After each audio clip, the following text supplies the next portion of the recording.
एक बूढ़े गिद्ध ने बताया कि मनुष्य दुख में क्यों पड़ता है और मनुष्य कैसे सुखी रहे। नमस्कार दोस्तों, आज की कहानी में हम लोग जानेंगे यानी कि मनुष्य सुखी कैसे रहे, यानी मनुष्य का मेन दुख का कारण क्या है, आखिर मनुष्य दुख के इस जंजाल में कैसे पड़ता है। तो दोस्तों और मेरे भाई एवं बहनों, आज का सत्संग बहुत ही प्यारा होने वाला है, इसलिए आप लोग इस सत्संग को पूरा सुने, यानी कहानी में दोस्तों आप लोग अंत तक बने रहें और अपना प्यार और सपोर्ट बनाए रखिए। जो भी हमारे भाई एवं बहन चैनल पर पहली बार आए हैं तो आप लोग चैनल को सब्सक्राइब कर लीजिए और ऑल नोटिफिकेशन को ऑन कर लीजिए।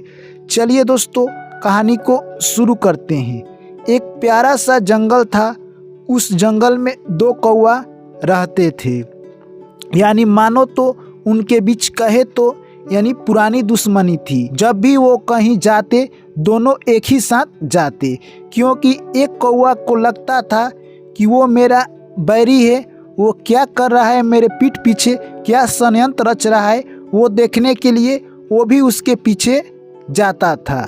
दूसरा कौवा भी ठीक इसी तरह करता, वो भी सोचता कि वो मेरा बैरी है, वो क्या कब करता है, वो भी देखने के लिए उसके पीछे जाता था। वो जब भी घोंसले बनाते वो दोनों एक दूसरे के आसपास वृक्ष पर ही बनाते थे। दोस्तों यानी कबीरदास ने भी कहा है, निंदक नियरे राखिए आंगन कुटी छवाए, बिन पानी साबुन के निर्मल करे शोभाए। इस दोहे से कबीरदास ने हम सभी मनुष्य को ये चेताया है दोस्तों कि हम लोगों को अपने दुश्मन को अपने पास रखना चाहिए, यानी अपने शत्रु को अपने पास रखना चाहिए, जिससे वो हमारे अंदर जो भी बुराइयां है वो हमें बताता रहेगा।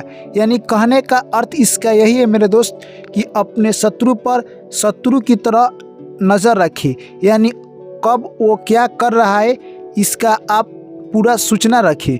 इस तरह से वो दोनों कौवा एक दूसरे के ऊपर नज़र रखते थे, यानी वो कौवा कहाँ जा रहा है दूसरा कौवा उस पर नज़र रखता। किसी ने उनसे कह दिया था कि तुम दूसरे कौवे पर नज़र रखना, यानी दुश्मन पर हमेशा नज़र रखा जाता है कि वो कहाँ जाता है और कहाँ आता है। दोस्तों एक दिन की बात है, एक कौवा भोजन की तलाश में काफ़ी दूर जा चुका था। उतने में दूसरे कौवा ने देखा कि उस कौवा को आने में अभी काफ़ी वक्त लगेगा। उसने सोचा कि मैं क्यों ना उसका घोंसला जला दूं।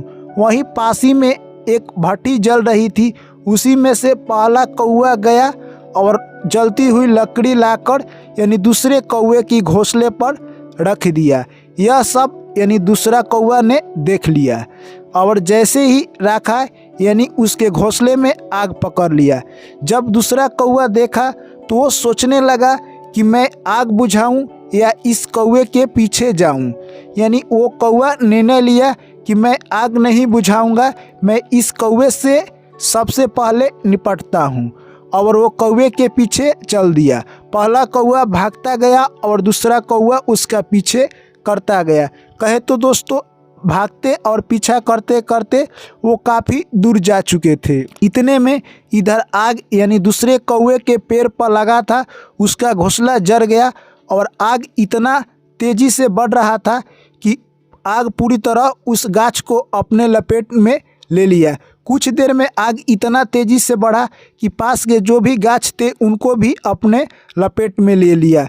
और देखते देखते दोस्तों यानी पहला कौवा का भी घोंसला जलकर राख हो गया। उधर दोनों कौवा आपस में ही लड़ रहे थे, यानी वो दोनों लड़ते लड़ते यानी शाम हो गया, तब वो घर को लौटे।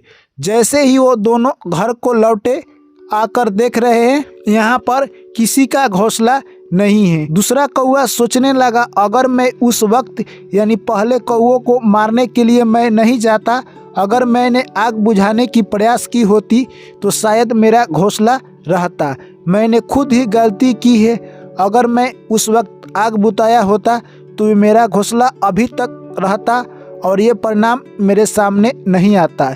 यानी कहे तो दूसरा कौवा अपनी किए की गलती पर काफ़ी अफसोस कर रहा था और मन ही मन कोस रहा था। इतने में पहला कौवा सोचने लगा कि अगर हम किसी के साथ गलती करते हैं तो उसका परिणाम हमें भी भोगना पड़ता है, क्योंकि वो कौवा मन ही मन सोच रहा था कि मैंने तो इसका घोंसला जलाया है पर मेरा भी घोंसला जल गया। यानी अगर आप गलत करते हैं तो आपके भी साथ गलत होता है। यानी दोस्तों इस कहानी का सारांश यही निकलता है कि आप अगर किसी के साथ जानबूझकर गलत करने का प्रयास करते हैं तो आपके भी साथ वैसा ही होगा जिस तरह यानी कौवे के साथ हुआ। कौवे ने दूसरे कौवा का यानी घोंसला जलाने का प्रयास किया पर उसे ये पता नहीं है कि जैसा करनी वैसा भरनी होता है, यानी अंततः उसका भी घोंसला जल गया। तो दोस्तों यानी जो जैसा करता है वैसा उसको मिलता है। ये बात दोनों कौवा आपस में बैठकर सोच रहे थे, पर उन्होंने कुछ देर बाद एक निर्णय निकाला और दोनों कौवा ने कहा कि हम लोग आपस में क्यों बैरी रहेंगे, यानी हम लोगों का घोंसला जल गया है, अब हम दोनों यानी दोस्त हो जाते हैं, पुरानी दुश्मनी को भुला देते हैं। यानी दोनों ने अपना पुरानी दुश्मनी खत्म कर ली और दोनों सोचे कि आज से हम लोग दोस्त हुए, अब हम लोग चलते हैं। यानी यहाँ से कुछ दूरी पर एक गिद्ध महाराज रहते हैं, वो सभी पक्षियों को प्रवचन देते हैं, यानी अपनी ज़िंदगी का एक्सपीरियंस सभी के साथ शेयर करते हैं। आज हम उन्हीं के पास चलेंगे और कुछ ज्ञान की बातें सीखेंगे। दोनों कौवा जैसे ही सुबह हुआ यानी गिद्ध की प्रवचन सुनने के लिए वहां से रवाना हुए और कुछ ही देर में वो दोनों यानी गिद्ध के पास पहुंच गए।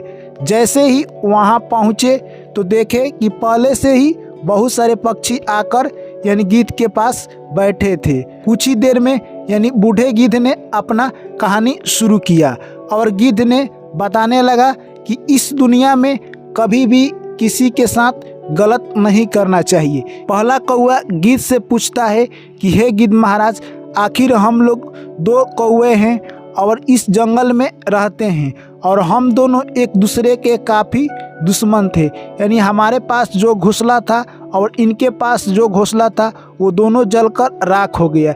यानी हम लोगों की दुश्मनी कैसे ख़त्म करें, आप इसके बारे में थोड़ा सा समझाइए। यानी गिद्ध कहने लगा कि हे कौवा, तुम लोग इस कहानी को सुनो, उसके बाद तुम लोग के बीच जो भी दुश्मनी है वो समाप्त हो जाएगी। गिद्ध ने एक कहानी शुरू किया और गिद्ध कहता है कि तुम लोग ध्यान से सुनो। यानी एक बार की बात है, एक मनुष्य नदी किनारे बैठा हुआ था और उसे अचानक एक घड़ा मिल जाती है। घड़ा में कुछ रत्न था।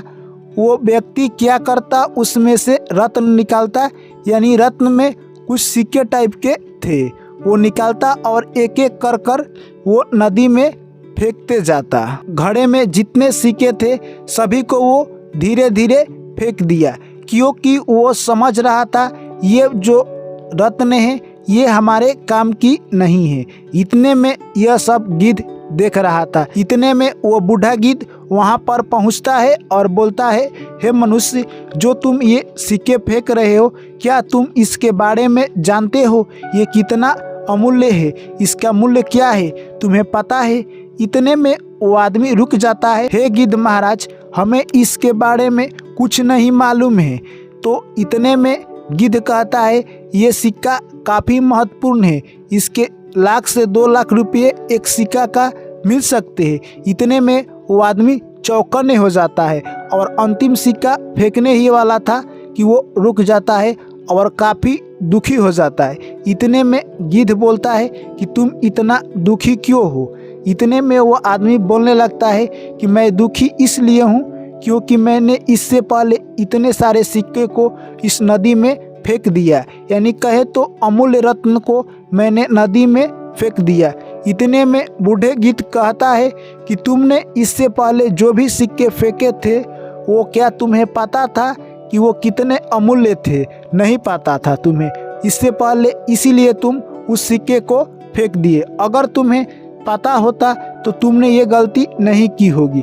फिर भी वो मनुष्य काफ़ी उदास था। इतने में बूढ़े गिद्ध कहता है कि अगर मनुष्य को ज्ञान की जब तक प्राप्ति ना हो तब तक वो कोई काम करता है उसके बारे में लाभ हानि नहीं सोचता। तुम्हें तो खुश होना चाहिए क्योंकि तुम्हारे पास अभी भी एक सिक्का है जिसका मूल्य लाखों में है। यह बात सुनकर मनुष्य कहता है कि मुझे एक सिक्का रहने की खुशी नहीं है, मुझे उस बात का दुख है कि मैंने इससे पहले हजारों सिक्के नदी में फेंक दिए हैं। यानी इसके बाद गिद्ध कहता है कि मनुष्य का सबसे बड़ा दुखी होने का यही कारण है। जो आपके पास प्राप्त है उसे ही आप पर्याप्त बनाए, यानी आपके पास जितना चीज है उसी में खुश रहे और उसी में खुशी ढूंढने का वजह ढूंढे। आपने इतना सारा सिक्का फेंक दिया पर भी आपके पास एक सिक्का है, इसी में आप खुश रहिए।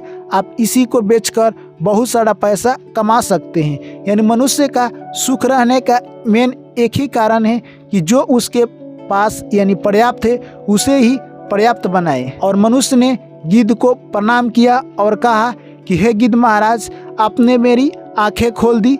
यानी मनुष्य को जो भी उसे प्राप्त है उसी को पर्याप्त बनाना चाहिए। कहने का इसका सारांश यही है मेरे दोस्त कि आपके पास जो भी साधन है या जो भी चीज़ प्राप्त है उसी में खुशी ढूंढिए। तो दोस्तों, ये कहानी हमें यही सिखाती है कि इंसान के पास जो भी पर्याप्त है उसी में अपना सब कुछ ढूंढने का प्रयास करना चाहिए। इस तरह इंसान अपने जीवन में सुखी रह सकता है। तो दोस्तों, इस कहानी के बारे में आपकी कीमती राय क्या है, आप कमेंट करके हमें ज़रूर बताइए। चलिए दोस्तों, आप लोग से मिलते हैं हम फिर नए कहानी के साथ। तब तक के लिए सभी साथियों को मेरा प्यार भरा नमस्कार। राधे राधे, जय श्री कृष्ण।